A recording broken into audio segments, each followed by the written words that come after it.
Bonjour,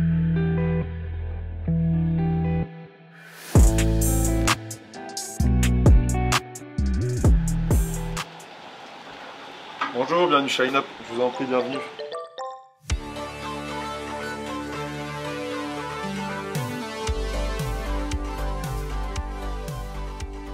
Alors Line Up, c'est une boutique de foot spécialisée dans le maillot vintage des années 90, début 2000, et on va aller jusqu'à 80. Et donc on a commencé en 2015 avec la création d'un Instagram. Donc en fait on a un peu été les premiers, on va dire, en France à proposer du produit vintage sport principalement sur Instagram. Donc en fait les gens pouvaient acheter directement via des messages et après on livrait nous directement sur Paris. On a loué un local sur Montreuil, et donc 2 ans où là on a eu nos premiers bureaux. Donc c'était ici qu'on organisait des pop-up stores. On a monté le site internet également la même année, donc en 2016, pour pouvoir après vendre à l'étranger. Et après ça on a cherché une boutique sur Paris. Donc en fait le jeu c'était vraiment de créer une communauté pour pouvoir après ouvrir une petite boutique sur Paris. Nous, quand on a commencé, comme je te disais, en 2015, on était vraiment on va dire, liés au sport en général, donc aux produits sportswear. Donc ça va être beaucoup du vieux Ralph Lauren, du vieux Lacoste, du vieux Nike, du vieux Adidas, du vieux Reebok.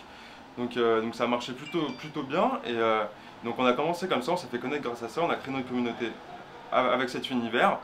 Et ça va faire vraiment 3 ans qu'on s'est spécialisé dans le maillot de foot. Et ce qui est intéressant aussi avec le football, c'est que c'est un produit de passion. Donc en fait, ça va toucher plusieurs générations. C'est que ça va toucher la génération 18-25 ans qui a vu son père avec un vieux maillot de football, Pampo Opel du PSG, et aujourd'hui qui veut se le procurer. On va toucher aussi également la génération 25-35, en fait, qui portait pendant toute leur jeunesse des maillots des années 90 parce que c'était leur époque. Et en fait, ils les avaient tous en taille enfant et aujourd'hui, ça les fait kiffer de les retrouver en taille adulte. On a ça, et aussi on va avoir aussi la clientèle qui va plus être sur du 35-50 ans. Ça va être vraiment les gros passionnés du foot des années 80-90. Et en fait, il y a un gros retour, on va dire, un peu en enfance. Et en fait, ça ravive des souvenirs. Donc après, on parle avec la clientèle, et moi c'est ça que j'aime beaucoup. C'est qu'en fait, grâce aussi à cette niche du football vintage, c'est qu'on arrive à toucher des gens qui ont 20 ans, 35 ans et 50 ans. Alors bonjour, je m'appelle Antoine, j'ai 24 ans et j'ai rejoint Line Up en 2016. Alors ici, donc en gros, on est dans le sous-sol où il y a tout le stock du site internet. En haut, il y a une partie avec l'iPad où on peut tout retrouver ici. Et donc là, voilà, on va retrouver un peu tous les maillots qu'on a, donc les anciens maillots années 90, début 2000. Donc c'est beaucoup de demandes de clients aussi, on va dire, on a beaucoup de demandes sur des maillots bien spécifiques et derrière nous on s'occupe de les retrouver. On essaie de les retrouver parce que comme tu dis c'est des maillots assez rares et compliqués à retrouver. La plupart du temps on est sur de la pièce unique, donc ça veut dire qu'on a par exemple sur un maillot France 98 Zidane, on va avoir qu'une taille M ou une taille L de temps en temps. C'est rare qu'on ait toutes les tailles, donc on va dire c'est de la pièce unique, donc le client arrive, premier arrivé, premier servi. Et donc chez certains clients, ça crée la frustration, mais après, ils savent très bien que c'est le jeu de la pièce un peu rare de collection. Donc au niveau des maillots, on va racheter beaucoup à notre clientèle. Donc c'est une grosse clientèle de collectionneurs, d'anciens footballeurs. Donc ils ont beaucoup de maillots, des fois des maillots en double, donc on leur achète leurs maillots. Des fois ça soit un maillot, 2 maillots, des fois c'est des lots de maillots. Après on rachète aussi pas mal sur internet. Donc après il faut se méfier, il faut bien connaître les maillots parce que sur internet avec seulement une photo c'est très compliqué de voir si c'est un vrai ou un faux. Et après on a 2-3 entrepôts où on va en Europe chiner directement à la pièce. On n'a pratiquement jamais le même prix d'achat sur un maillot. Vu qu'on rachète tout le temps à des personnes différentes ou dans des lieux différents, le maillot qu'on achète, des fois on peut l'acheter 5, 10, comme des fois 40, 45 €, donc c'est vraiment très particulier. Après nous c'est notre prix de revente où il reste toujours le même. Donc après nous on a plus ou moins notre barème on va dire de prix où on revend toujours à peu près les maillots de telle année en bon état, floqués, c'est à tel prix. Donc ça varie, on va dire, plus au niveau de la rareté du maillot. Donc une fois qu'on les reçoit, on les emmène là. En fait, ici, c'est le lieu où on shoot les produits. Donc dans un premier temps, on regarde toujours si le maillot est un authentique, c'est ce qui est le plus important. Donc il y a des maillots où directement, visuellement, on va voir que c'est un faux, à la couleur, à la texture du maillot, aux broderies du maillot s'il y en a, au flocage. Donc ça, c'est vraiment la première étape. Et une fois qu'on a regardé le maillot comme ça, on regarde les étiquettes à l'intérieur. Donc à partir de là, tout de suite, c'est les fabriquer en Chine, en Thaïlande, en Bulgarie. Il y a des années en fait à respecter. Et à partir de là, on sait plus ou moins si c'est un vrai ou un faux maillot.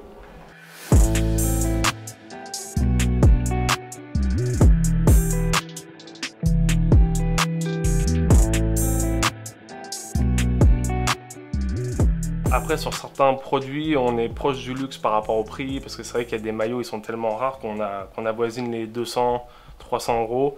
Après, il y a même une autre gamme où c'est les maillots portés, où là, les maillots portés, on est vraiment sur des gammes de 500, 1000 euros. Donc là, oui, on peut dire que c'est des prix luxueux. Tout le monde ne peut pas se permettre d'acheter des maillots à 100, 150 euros, 200 euros. Donc, j'ai beaucoup de clients de 30 à 40 ans qui viennent me voir et ils me disent ça c'est le maillot que je voulais quand j'étais petit mais j'avais pas les moyens de me le payer.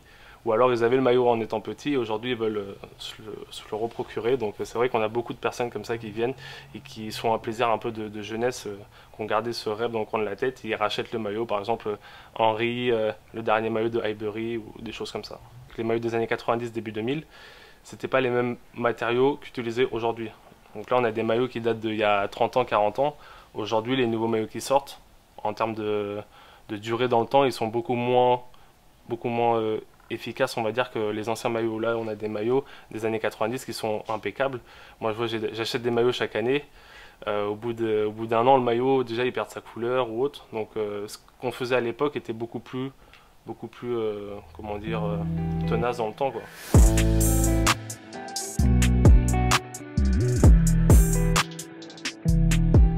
En fait, souvent aussi, on a des marques comme Lacoste, Adidas.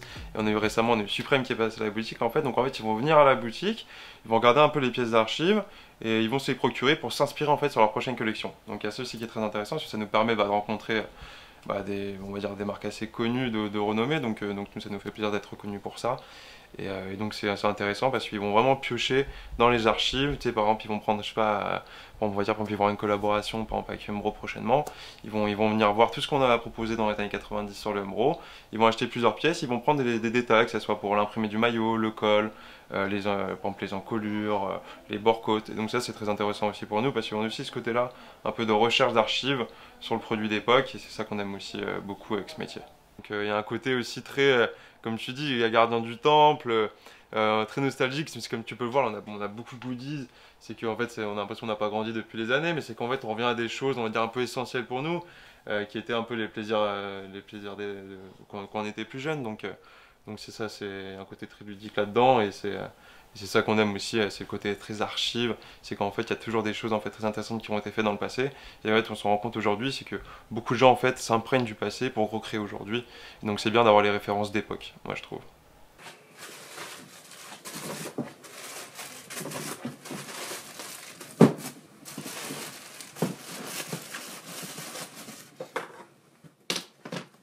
Donc aujourd'hui au niveau des collabs, donc oui c'est quelque chose qu'on essaie de mettre en place assez récurremment au niveau de line-up. Donc on essaie d'en sortir à peu près une par mois, une tous les 2 mois. Ce qu'on a pu faire l'année dernière, c'est qu'on a collaboré avec les 2 équipes de football professionnelles. Donc on a eu le FC Nantes et on a eu le SCO d'Angers. Donc pour cette année, on aimerait bien collaborer avec 2 autres clubs ou même 3, dont l'AS Monaco, on aimerait beaucoup, le RC Lens et pourquoi pas le PSG. Donc en fait, ça serait vraiment de proposer dans ces collaborations. Nous, on apporte vraiment le côté 90 au niveau authenticité des produits qu'on propose à la vente, et les clubs nous apportent les maillots de fin de série des dernières années.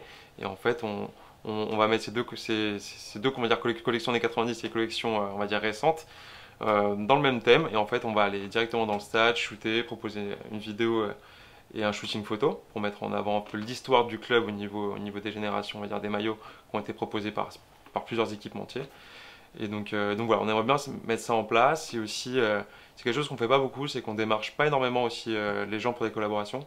Donc ça serait vraiment ça qu'on aimerait mettre en place, serait démarcher davantage, et pourquoi pas collaborer avec un équipementier du sport, quoi, comme Nike ou Adidas, sur un produit à l'univers 90, mais qu'on remettrait au goût du jour.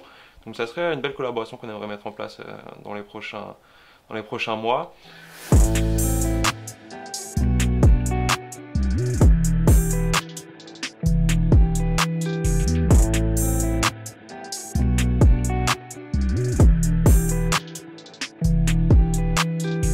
Nous, ça fait 2 ans qu'on est là. On aimerait bien aussi également peut-être en ouvrir d'autres, donc en France, pas sur Paris je pense, et pourquoi pas relancer également notre côté, on va dire, au niveau de notre secteur casual sportswear, rouvrir une petite boutique aussi et consacrer un peu notre premier amour, donc qui est on va dire la SAP un peu rétro sportswear, et rouvrir une petite boutique consacrée vraiment à cet univers là. Et je pense que ça serait pas mal si on fait tout ça.